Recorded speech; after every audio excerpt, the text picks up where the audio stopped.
লক্ষাধিক মানুষের ভিড় জমেছে সুজাপুর ইজতেমায়।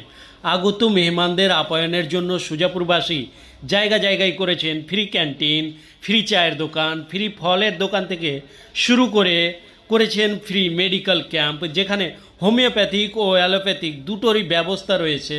তো এই ইজতেমায় আর কিসের কিসের ব্যবস্থা রয়েছে, কি হচ্ছে, সব কিছুই ছোট্ট ভিডিওর মাধ্যমেই জেনে নেব। এই ইজতেমায় হাজার হাজার মুসলিম ভাইরা আসছে পশ্চিমবঙ্গ বিভিন্ন জেলা থেকে, এবং এই পশ্চিমবঙ্গের বাইরেও বিভিন্ন মানুষ এসছে।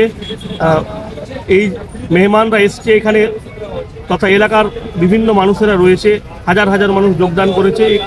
এসছেন এরা দিন শিক্ষা করতে, যে দিনে ইসলাম যে একটি শান্তির ধর্ম, দিনে ইসলামের এই শান্তির বার্তাকে ছড়িয়ে দেওয়ার জন্য কী করে জীবন গঠন করতে হবে, আল্লাহ রসুল সাল্লাল্লাহু সাল্লামের আদর্শে কী করে চলাফেরা করতে হবে, আমি আমার প্রতিবেশীর সঙ্গে কী করে আচার